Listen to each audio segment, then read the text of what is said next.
Good morning, everyone. I want to welcome all of you to our Sunday meeting. And as always, ask if anyone is online right now and is hearing us at this time. Please let me know that the video is okay, that the sound is okay, and if you can just put a little message, I will appreciate that. So we are going to start our meeting this morning, as always, with a reading. And after the reading, I will be doing our initial prayer, and then we'll have with us today our friend from Boston, Flavio Zanetti, will be joining us very shortly. So let's get started. Hi, Juan. Good morning. Can you hear me well? Please let me know. Um, Today we are going to start our meeting. Lucia, good to see you today here with us. Let's just give it a second to see who else is here with us. Andrea, good morning. Long time don't see, long time don't talk to you. And here is Flavio, greeting all of us again from Boston. Okay, so today's lesson from the book Living Spring is chapter 135 that I just opened. It's called Forgive Always. Thank you, Lucia. Thank you, Andrea. Loud and clear. Very nice. So let's do the reading. If you forgive other people's offense, your heavenly Father will forgive yours. This is Jesus in the Gospel of Matthew 6:14. No matter how serious your neighbor's wrong may seem to be, do not waste your time on criticism. Condemning strengthens the darkness and sets up barriers to serving the light. Regarding victims of evil, look for some good with which you may uplift them, just as life performs the miracle of making apparently dead trees green again. Before anything else, remember how difficult it is to judge people's decisions concerning experiences they are different from our own. How can we reflect if we appropriate someone else's conscience? And how can we sense reality if we use a heart that does not belong to us? If the world around you cries out in alarm today, remain silent and wait. An appropriate remark is impracticable when fog surrounds us. Tomorrow, when your equilibrium is restored, you will have enough light so that the darkness does not alter your understanding. Moreover, with regard to problems involving criticism, do not think you are beyond criticism yourself. Due to noxious self complacency, you do not notice how often you seem unkind towards others. If there are those who love you, who love our praiseworthy qualities, there are also those who point out our faults and defects.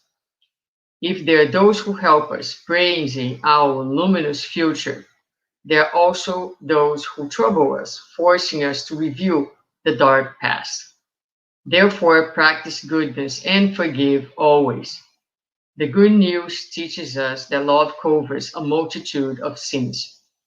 Those who forgive, forgetting evil and living the good, receiving receive from the Heavenly Father, in the sympathy and cooperation of their neighbor, the charter of self-liberation, making them capable of sublime renewals. Very beautiful message, inviting us to the practice of forgiveness. And with that, I am going to ask you to please join me now for a short prayer before we start with our lecture for today. Dear Father, here we are in another day on this planet. Our first words are words of gratitude for this new day, for this new opportunity. We're also grateful for the possibility of being here, connected to you, to our friends in different parts of the world, so that together we can study, we can meditate, we can nourish our souls with goodness, with love, and the good news of your gospel. We ask you to bless, particularly this morning, our friend Flavio, who is joining us and who will be bringing the result of his reflections and studies to share with all of us. Please bless him, guide his thoughts, his mind, his heart, and bless us all with your love and peace. Thank you so much, and so be it. Okay, dear friends. Hello, Marcelo Paiva. So nice to see you. We are here today with this guy, Good this morning. handsome guy, Oh, I wish. my dear friend Well, my wife Flavio thinks I'm handsome. I'm Zanetti. good. Yes, we are very good friends, and I've been lucky to be with Flavio in many different places, uh, talking about spiritism, and so it's so nice to have you here with us today, being part of the Conscious Living series of lectures on this Sunday morning. Thank you for your time. I know that you have a beautiful family and you're taking time away from them to be here with us. Know that I really, really appreciate that. Thank you. I can definitely relate. And I will give it to you now for the lecture today. Thank you, Susanna, for the warm introduction. Thank you all, folks, for joining us, either live or watching this later on. Before we kick off our activities, we'd like to even still uh, um, within the same frequency of this beautiful prayer and this beautiful introduction reading, I'd like to ask our benefactor spirits. They may come and stay with us, wherever we are, all over the world, to really bring our hearts at peace, to really shine light into our minds, so that we could really comprehend the idea or the concept that we're bringing to you guys this morning with the same clarity and dedication to which we put in order to prepare for you guys. So, with that being said, the topic that we've chosen for this morning was Spiritism, a message of liberation. So when we look at Spiritism overall, and if you're not new to Spiritism, if this is not your first rodeo, really getting together to talk about Spiritism, the question that I have, or you may have seen or heard before, what is Spiritism? Right? We're going to touch on that as well. But the message that I wanted to bring to your attention is that does Spiritism really bring liberation to our lives? Can I ask that? Can we ask that question? Can Spiritism really bring something to free our minds from some preconceptions, from some mindsets that we've acquired through the millennia? We argue that beyond the freeing of rituals and dogmas and ceremonies, which we don't have any in Spiritism, right?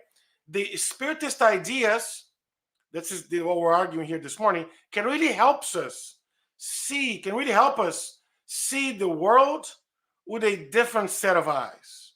Not the eyes of confinement and not the eyes of exclusivity that some other folks believe. It's a different set of eyes because throughout history, a message of love and inclusion and welcoming, we can find those in Spiritism in every aspect of what the idea of Spiritist ideas talk to us. When we look at the other piece of the equation here, right? Liberation. People have always longed for liberation. Folks long for liberation from their dependencies, from our shortcomings, from cycles of violence, from the threat of a poor harvest, from abuse, from oppression, and all those things. And I want to argue that Spiritism comes more actual than ever to show us a very compelling message of love combined with reasoning, with and also the hope, the consolation that will serve as its main comforting message of liberation. So this is what I wanted to kick us off because there's a lot to be talked about here, and our time is not, we're not going to stay here for many, many hours, but rather, just a few minutes. And that's why we want to focus this morning's attention. So with that being said, let's just, first things first. It's important for us to define what Spiritism is for folks that may not know, or maybe it's a refresh for folks that have, not heard about that in a long while. So this is the definition that I love. Spiritism, for me, is a progressive body of knowledge that deals with the nature, origin, and destiny of spirits and their relation with the corporeal world. So, as you see here, progressive body of knowledge. Why do we really want to use that term? Because it's constantly being redefined, it's constantly being fine tuned. Yes, as a precious jewel that we have in front of us, the juror is always constantly making some fine tuning or some modifications or some enhancements to make sure that the jewel that we see in front of us, or that beautiful stone that we see in front of us, it's actually available and it's going to meet the demands of people throughout the time. That's why I call it progressive body of knowledge. Note that we don't have the definition of religion or science or philosophy, because it's all encompassed in this progressive body of knowledge. That's the main definition that I wanted to really kick us off for us to get going. And with that in mind, let us switch gears to God, our creator, and the spiritist perspective, because as you see here shortly, the perspective that we spiritists have, in relation to God, it is a slightly different perspective than most religious folks or most philosophers or scientists have when it comes to defining God per se. So you may have seen, this picture. It's on the Sistine Chapel. But why is it important to study about God? I think that's the first question. I'll throw it out there. If we look at that from a religious eyes, right? Many, or every religion, I should say, every religion and many philosophies and some ideologies as well, they talk about God. They talk about a creator. They talk about a father. Some, talk about a mother. Today, however, we're talking about the spiritist view of God, which in our concept really frees us, or moves it away from the anthropomorphic, anthropos, man, a human being, morphic form, that form of man, or anthropomorphic concept of God, as we have here in this picture. Beautiful picture, by the way. But you see here God as an old man with long white beard, long hair. So that concept of God is how many folks still see God. But what do we spiritists see? Well, that's the number one question from the Spirit's book, or the first question from the Spirit's book, that God is the supreme intelligence, the first cause of all things. And the interesting thing about this question is not the answer alone, but also the question, because Allan Kardec, in all his wisdom and all his connection with the spiritual world, instead of asking who is God, he asked the spirits, or the mortal spirits, what is God? And the mortal spirits responded that God is the supreme intelligence, the first cause of all things. And the concept that we see here, folks, is much more in line with what we learn from science these days. For example, from Einstein to Spinoza, right? God is a much more than just an old man with a cane sitting in a throne and worrying about the fate of us humans. Much, much more than that. And there's a quote that I love from Einstein that goes along the lines of, he believes in the Spinoza's God that really revealed himself in the orderly harmony of everything that exists. So God is connected with everything that exists, not a God that's concerned about himself. No, by all means. Not a God that's concerned about the fate or the actions alone, but instead a God that really sees or is concerned about the progress of humankind. And that's more in line with the God that we, Spiritists, understand. And that comes our first liberation, which is the concept of God. If you look into the scriptures, I call it, the old.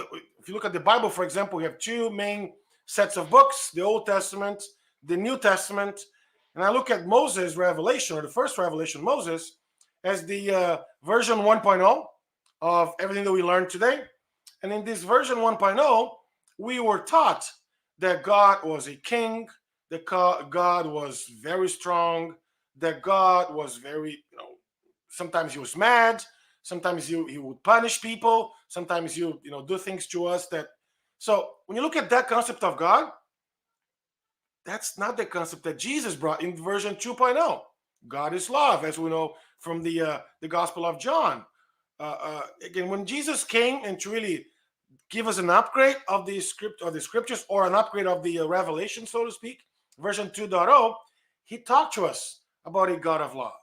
When you look at, for example, the Lord's Prayer, our Father who are in heaven. And we'll talk about the father and mother concept in a minute here, but that prayer is for all of us. That's not a God for certain people. That's not a God that only sees or only looks after the chosen ones. By all means, that's all of us, our Father. And if we have a common Father, what does that make us? That make us all siblings. That really brings us all to the same family, right? So we're also going to be touching about the concept of family according to Spiritism, but you start to see an idea being modeled. You start to see what the concept being put together.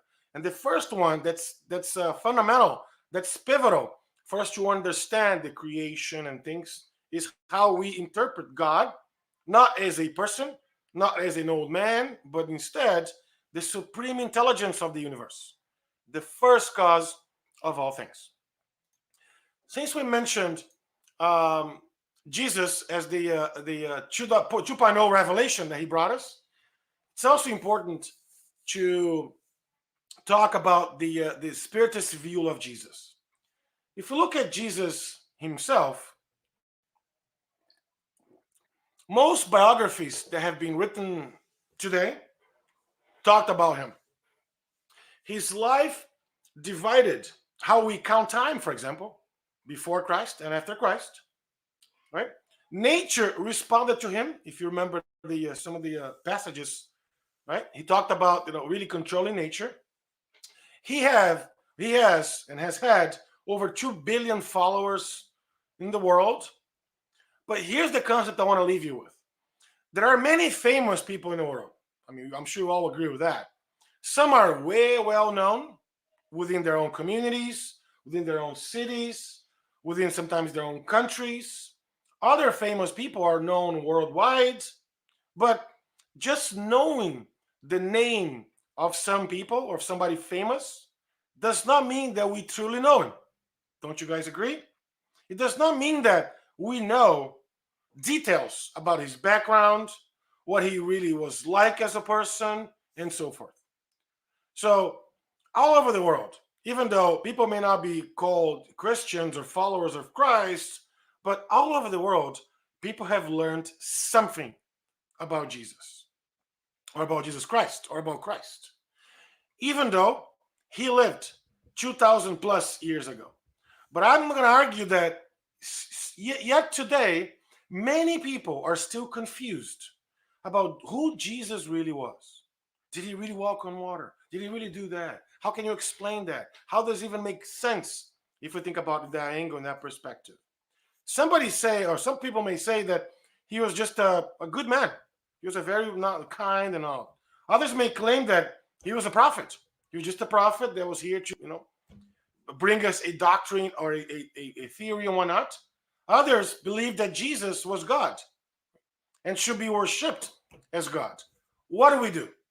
We, as Spiritists, what do we understand about the idea of Jesus? What is Spiritists' view of Jesus? That's our next topic here. And Allan Kardec with that in mind, he asked the immortal spirits from the Spirits book, question 625, what is the most perfect standard that God has offered to humankind as a guide and model? And this is the shortest answer from the Spirits book. You may have heard that, in some other, talks and whatnot.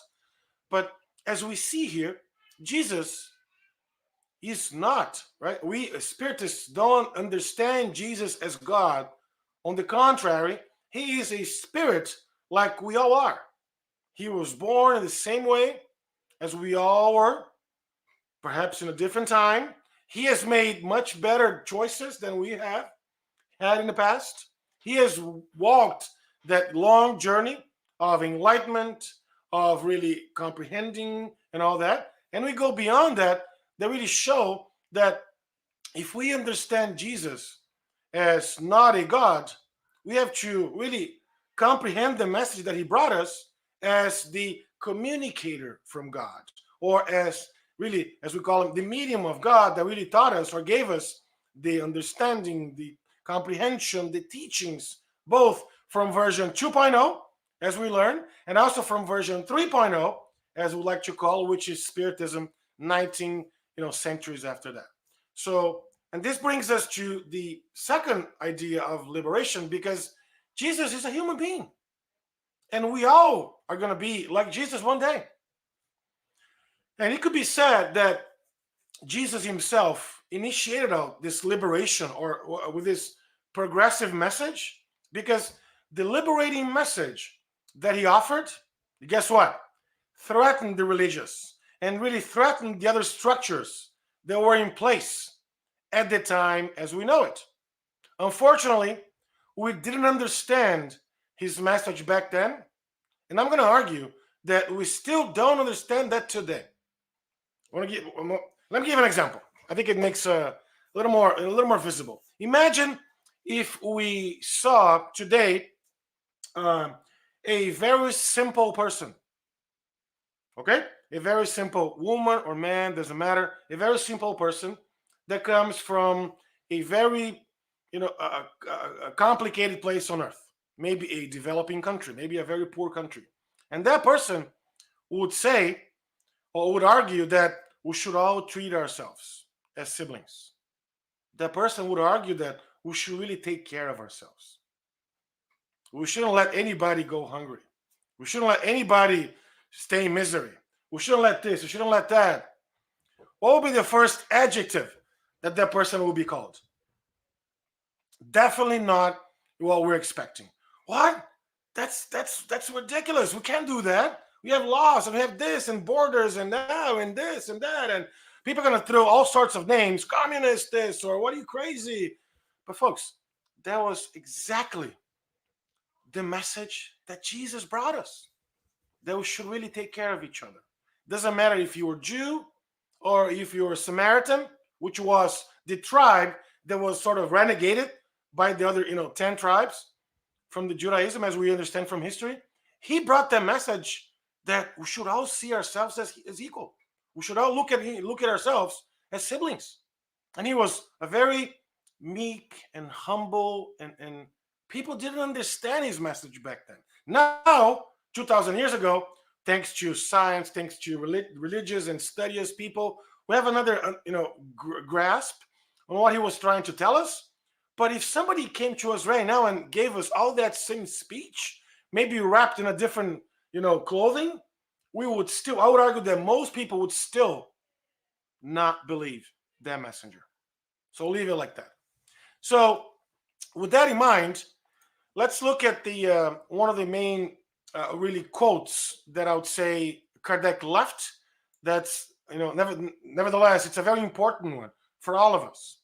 He has said that without charity, there's no salvation, and I think this really calls for some more attention from all of us, because when Kardec really gave us that word, or really left us with this phrase, he was really, the way we see it, he was really inspired when he wrote that as a comment on the Gospel according to Spiritism, because Kardec here didn't really say without Spiritism there's no salvation. He didn't say without Christ, there's no salvation. He didn't really say without the truth, there's no salvation, or without the church or the Bible and all these things. But instead, he said, without charity, there's no salvation. And to me, this has a massive repercussion because let's break that down. Had he said something along the lines of without spiritism, there's no salvation. How many spiritists are there in the world today? Maybe a few, handful million. I don't even know. Or maybe 40 million, 50 million, right? But the world is composed of almost 8 billion people. So does that mean that only spiritists will achieve salvation? No. Let's take a step deeper. What if had he said, without the church, there's no salvation? But what about the people that don't go to church? They may not like to go to church. They don't have a church close to them, or whatever the reason is. Does that mean that God excludes those folks? No, right? What about the concept of without the truth, there's no salvation? Do I own the truth? Do you? Does he? Does she? Who has the truth? There's a jargon that goes along the lines of there are actually 5 truths. I'm not sure if you guys have heard this before. It's one, what really happened. The second truth is what I understood that happened. The third is how I tell people what happened because it goes through my own bias. If my bias filters that truth and I tell the story, I tell how it really happened. The fourth truth is how you saw what happened according to your own bias and all that, your filters. And then the fifth story is what you tell others to what happened. So, as we know, the truth is like a mirror that broke down, and every one of us got a little piece of it. So we all believe we have some part of the truth. So had he said that without the truth, there's no salvation, he wouldn't really encompass everybody on earth. And that would go against with the concept that we learn from God as the creator, as our mother and father are, all of us, right? A parent for all of us, and not a parent for these people versus those people. No, God loves us all the same way.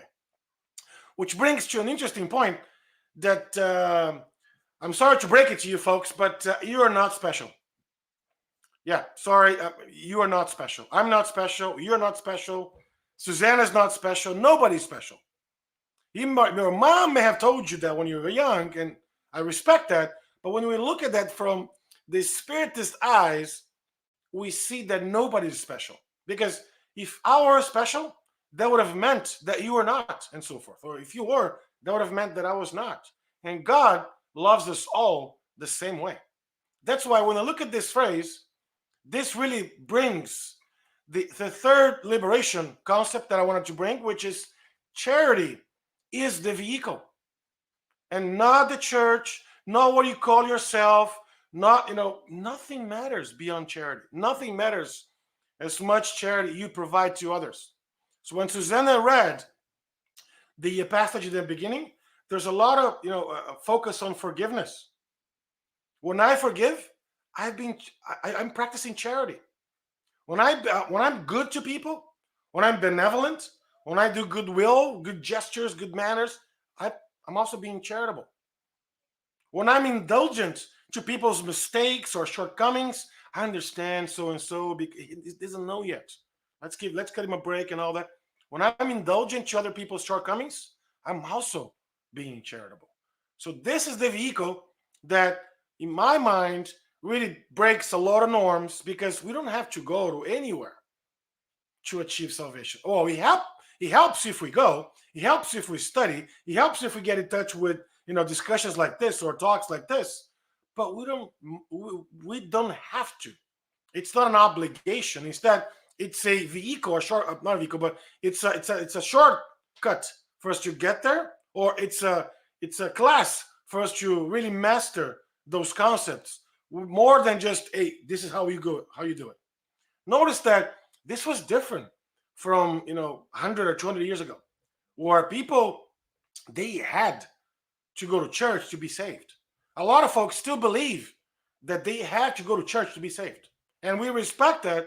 But the way we see the world is slightly different, and that's one of the topics I want to bring as the third really piece of liberation.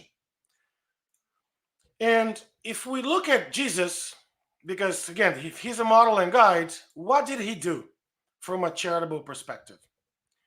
I'm going to argue that Jesus practiced as much charity as he could in every single step of the way. He really served as an inspiration to all of us. He cured the sick. He healed the afflicted. He spent time in assisting those that were on the verge of society. He treated women with respect. He was a true egalitarian as we know it. He really challenged the status quo. He helped all along the way, always, always serving. Serving whom? Serving our Father, who gave him the teaching so he could really, disseminate or broadcast to everybody else. This, folks, is the Jesus who should pay attention to it. And that's the very same Jesus that Spiritism asks us, as I mentioned before, to serve all of us as a model and guide for our lives. When I look at that, my understanding of Jesus changes. My understanding of what he brought to earth also changes. Because when he said that he asked us to really love our Lord, our Father, our God, right, with all of our hearts, with all of our souls, with all of our minds, and with all of our strength, he's saying God is God. We get it. But it doesn't stop there. We should also love our neighbor as ourselves. As ourselves. So a lot of people that don't follow Jesus believed that he came to destroy the law. He came to really change the law. And we respect that, obviously. But the way we see it is he came to fulfill the law, to demonstrate with his own examples, words, with wisdom.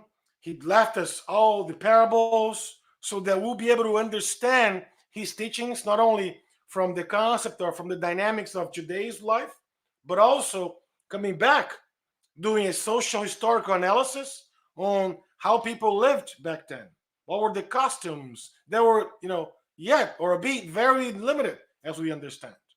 I mean, let's keep on. Let's keep in mind that if we think that life is difficult today, and life is difficult for a lot of people, we understand that. But imagine how life was when Christ was here. No indoor plumbing, no electricity. I mean, imagine no Wi-Fi. Oh my God, right? I mean, what would be of us with no Wi-Fi, electricity, and indoor plumbing? So, jokes aside, life was way more difficult back then. We know, we understand that. But life was way more difficult for one set of folks, or one group of folks back then, that it's still challenging today, but it was way more difficult back then. And first, to get that concept, I'm going to bring Leon Denis, who came after Kardec and did some studies of his own. And he wrote in this book the interesting thing about the role of women. And if you're a woman watching us or listening to us right now, right, I'm going to ask you to look at this from where we are today, or where women are today versus where women were 2,000 years ago. And Leon Denis, who wrote this book in 1910, by the way, talks to us about the role of women is immense in life. As a sister, a wife, a mother, she's the great comforter and the loving counselor. For the son is his future while she prepares the future human beings. So he is suggesting that a woman is a co-creator. Woman and God have this contract in order to really create other lives, which, as we understand, it's beautiful. But why not? Why haven't we heard the same strong message from Jesus back then? Why haven't we heard the same message wrapped up in this way? I'm going to suggest we did, and I'm going to show you why. But before I do that, he continues with his book, suggesting that societies that depress women depress themselves. The respected woman, honored with enlightened understanding, is what makes the family strong and a great morally inclined and united society. He's suggesting that the role a mother plays, and I get it that sometimes the role of a mother can be done by a man. I get that. But the role of a mother is really, really important.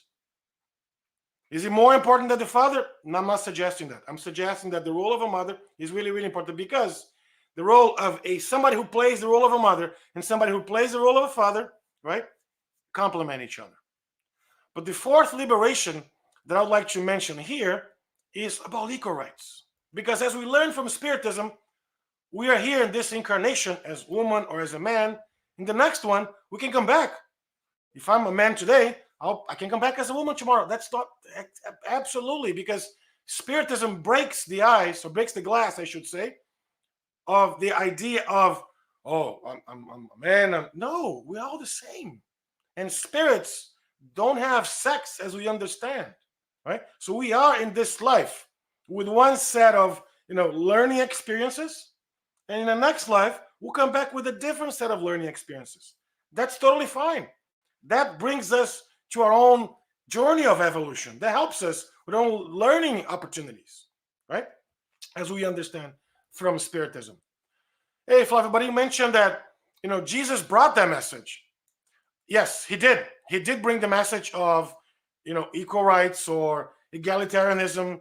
The challenge is, if we look back from a social cultural perspective of 2,000 years ago, if women are still treated, right, not the same as men today, 2021, they were treated much worse back then.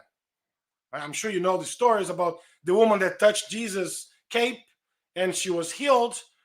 She was not supposed to be there because she was in her period, and that was seen as dirty or as nasty by a lot of people, right?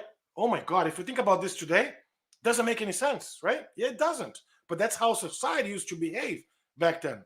And then I was giving this talk a couple of months ago, and then when I said that, the talk was open to Q&As, somebody said, Flavio, what about the 12 disciples? They were all men, right? So can you show me an example of a woman in the gospel that was perhaps like the disciples? This is Flavio's opinion. I know we don't know, but the way my take on this is, or my reflections were, we as a society were not ready for a woman disciple back then. But I'll leave you like this. I'll leave you with this. When Jesus came back and he really showed himself after the cross event, after the event of the cross, who did he come for? He didn't come for Peter, for James, or no. He came, not even Paul.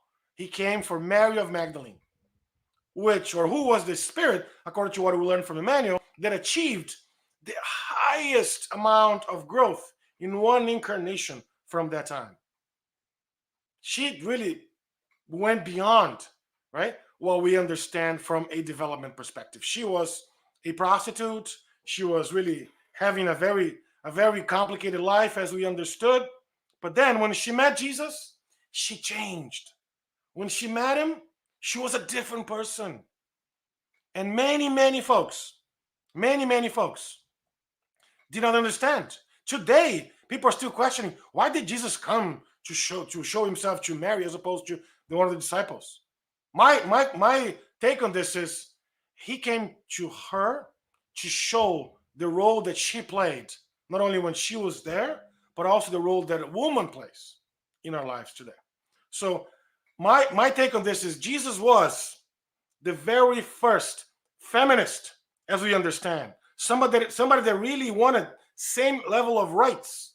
It doesn't matter our sex or gender, nothing matters. What matters is, are we connected to really be charitable? Are we connected to really be Christ-like, to really follow Christ's teachings, and so forth?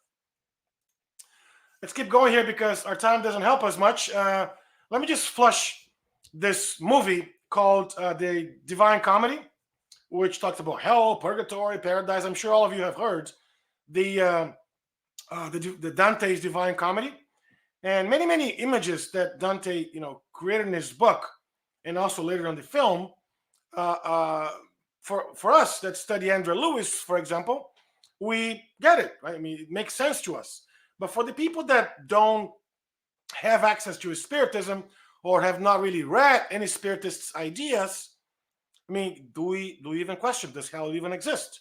What happens after dying? What happens after death?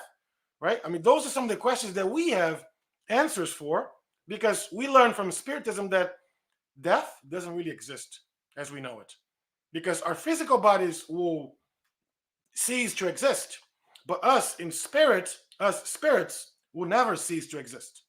And the beauty of this is that if we look every day, I'm going to imagine, hundreds, maybe thousands of people all over the world, all across the four corners of the world, may make the pilgrimage back to the spiritual world, right? People, they pass.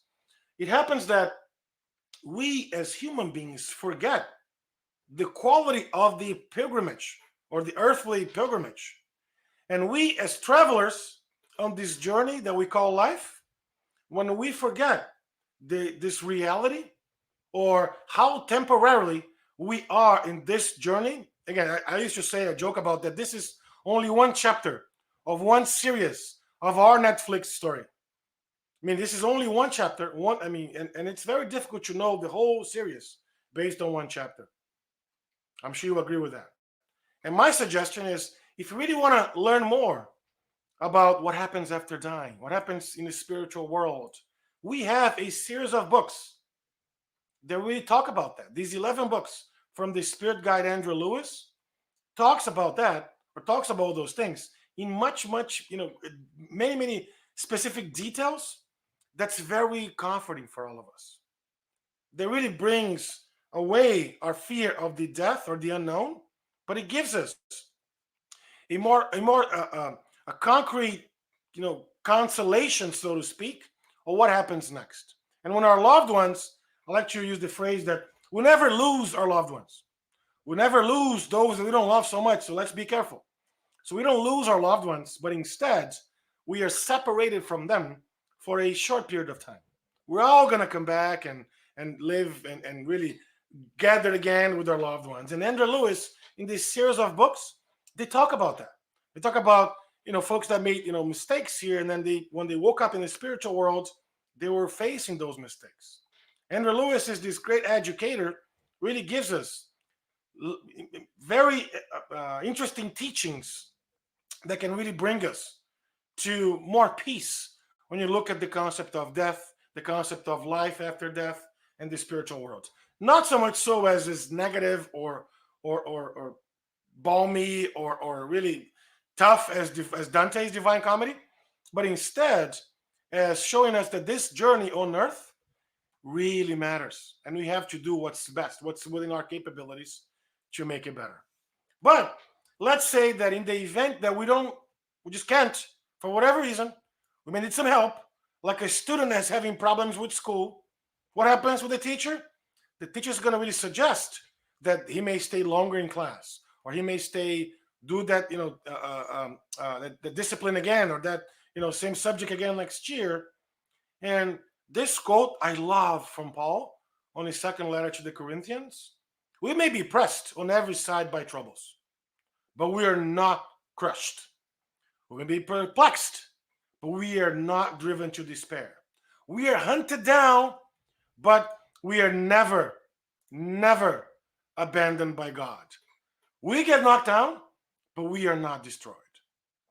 So I love this message or this passage for several reasons. I believe it's a great description of our lives, isn't it?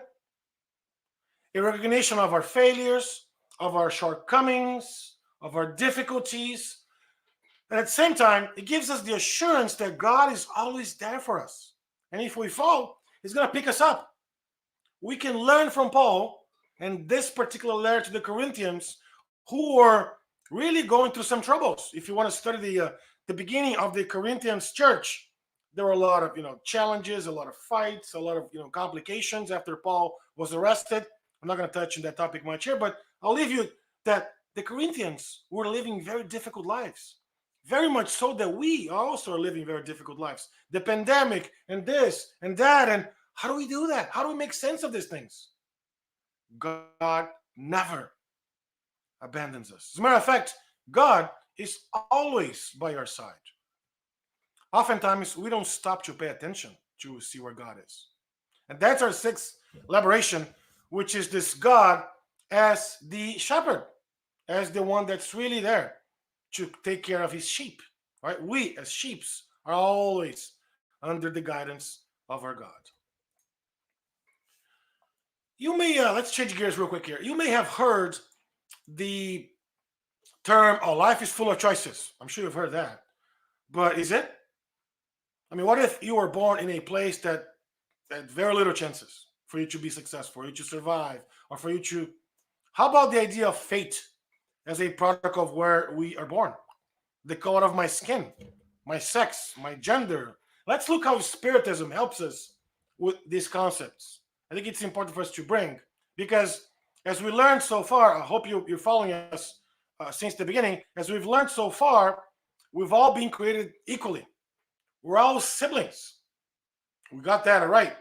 We're all together in this journey of liberation, of freedom, of really reaching our own best. And within this journey, we have some specific learning opportunities. And depending on my needs, my learning opportunities will be different. Depending on my needs to make progress. For example, if you are a fifth grade student and you need to really master multiplication that you've learned in third or fourth grade or division, what happens? You're going to be given more tests to really master multiplication or master division.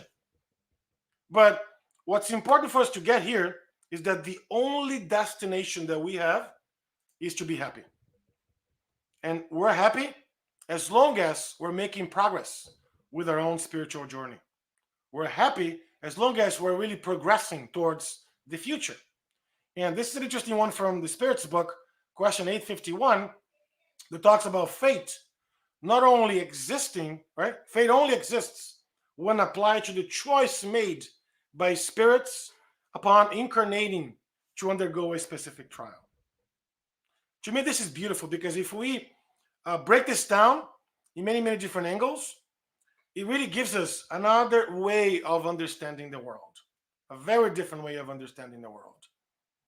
There's a story that I love about this guy, this old guy, who used to go to this to where Francis Xavier's Spiritist Center was in Brazil, and he was an avid member of the community. He helped others. He was there. He was helping, Chico, as we dearly call him, Francis Xavier, with all the activities on the Spiritist Center and so forth.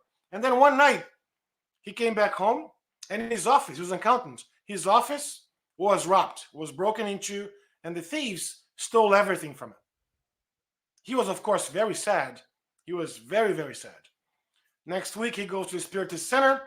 He was not the same person anymore. He was sad. He was melancholic, and he was all that. Well, he had means. He replenished the whole office, but of course, it was expensive. This is the middle of last century. Things were expensive and all that. But then Francis Xavier, with his really loving and kind message, said, "My son," placing his arm on his shoulder, "it's very good to give back what's not ours."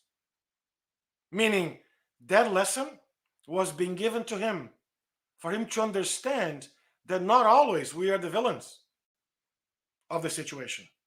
Not always, if we don't really stop to think more broadly, not always are we really the victims of what we're doing.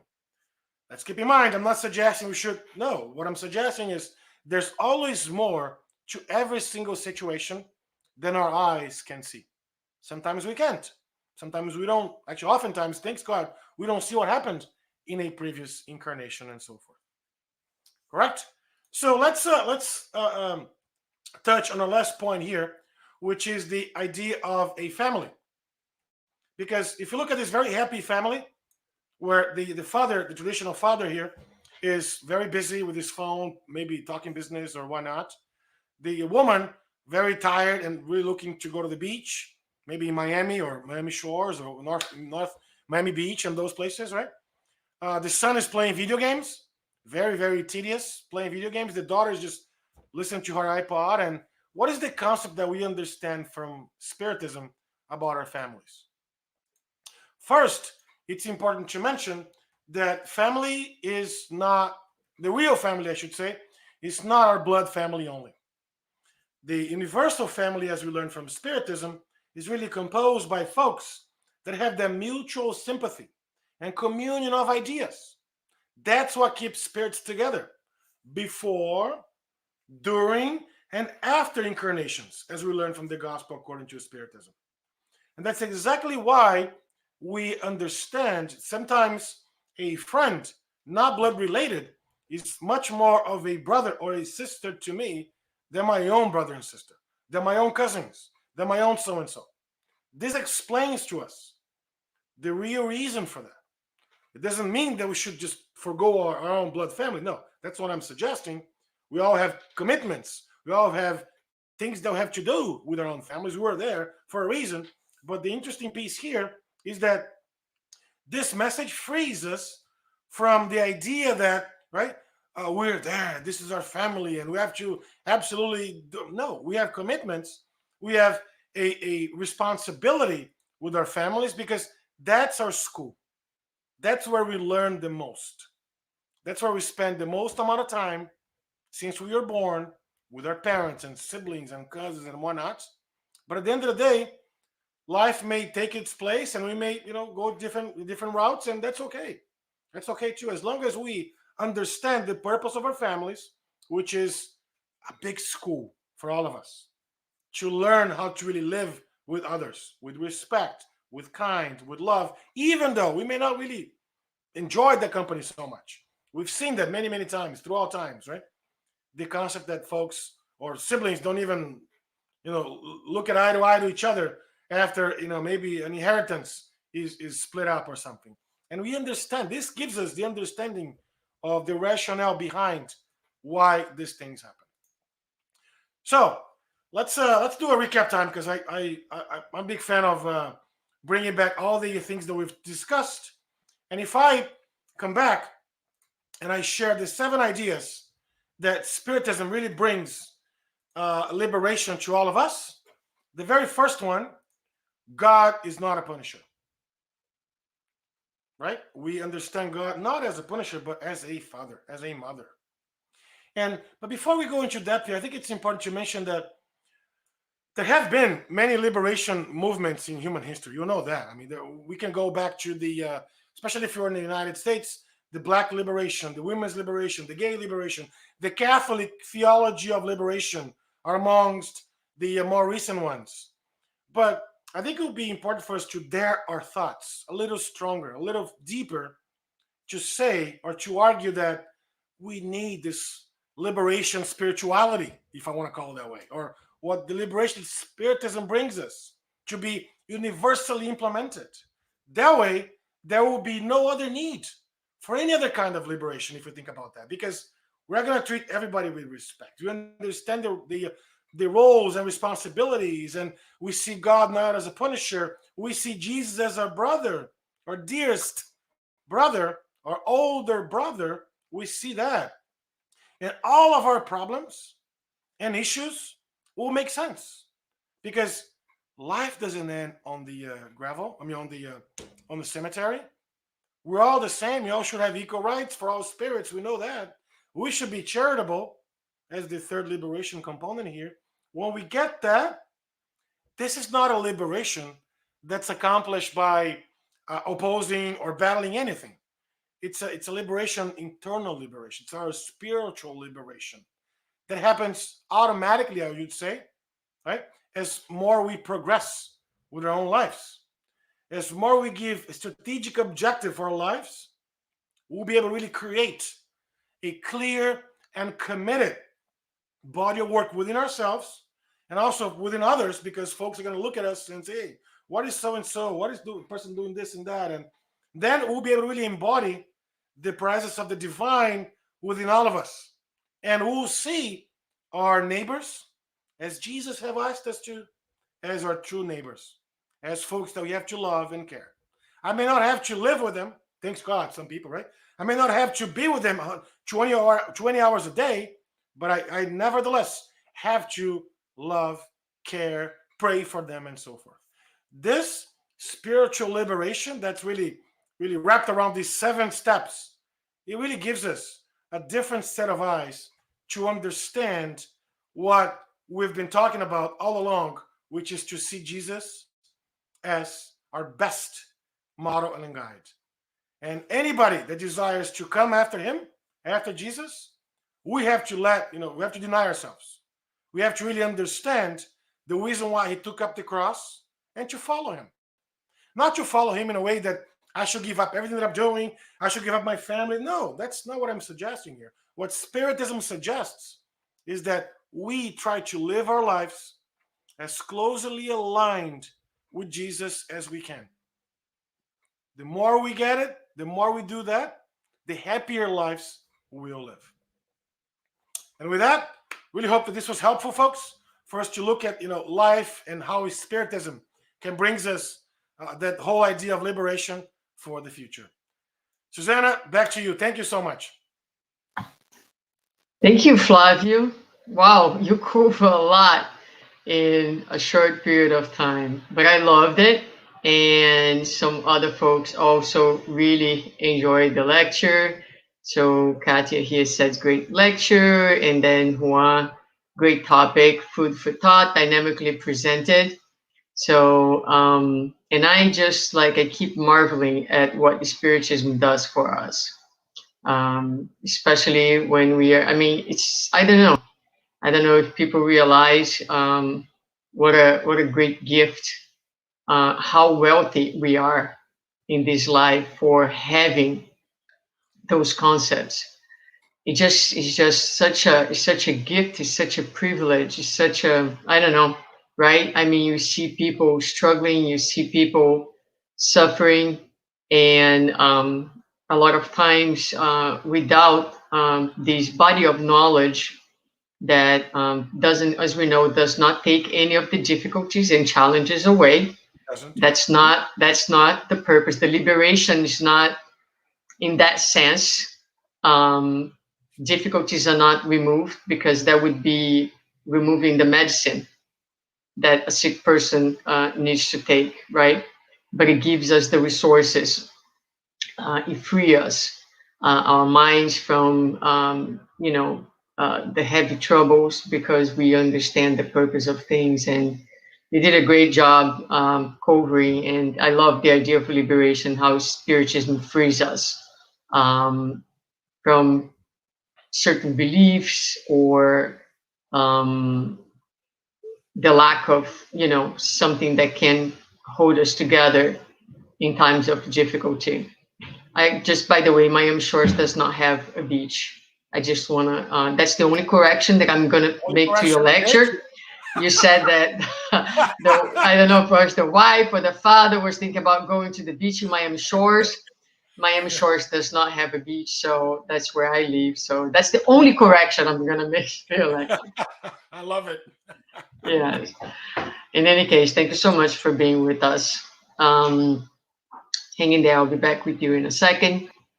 So, folks, this was our lecture for this Sunday. I want to thank you, everyone who has joined us, and remind everyone that although we're not meeting physically at this time, we continue with all our activities online, study groups in Portuguese, in English. Our meeting today was in English. We have Monday and Tuesday in Portuguese at 8 p.m. And if you need any information, do not hesitate to contact us, any of the workers.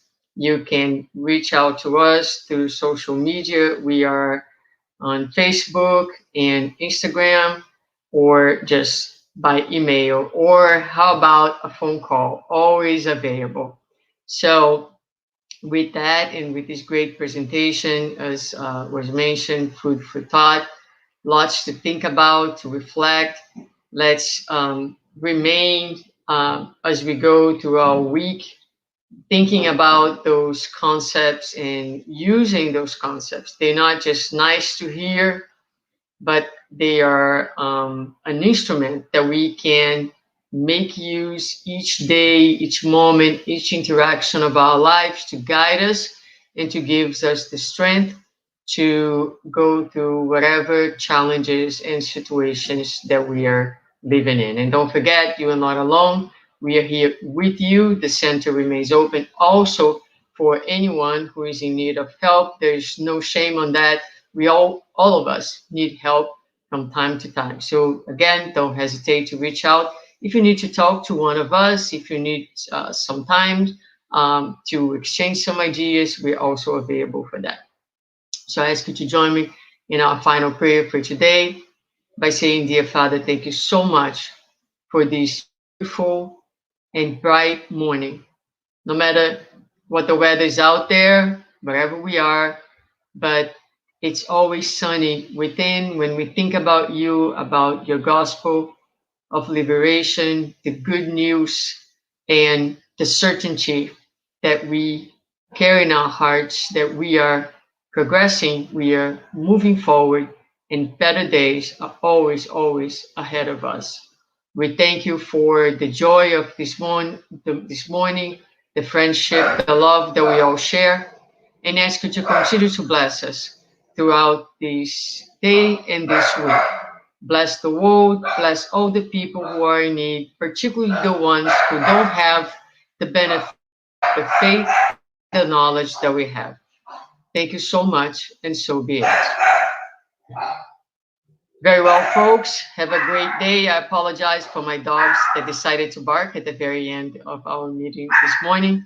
We hope to see you again next Sunday.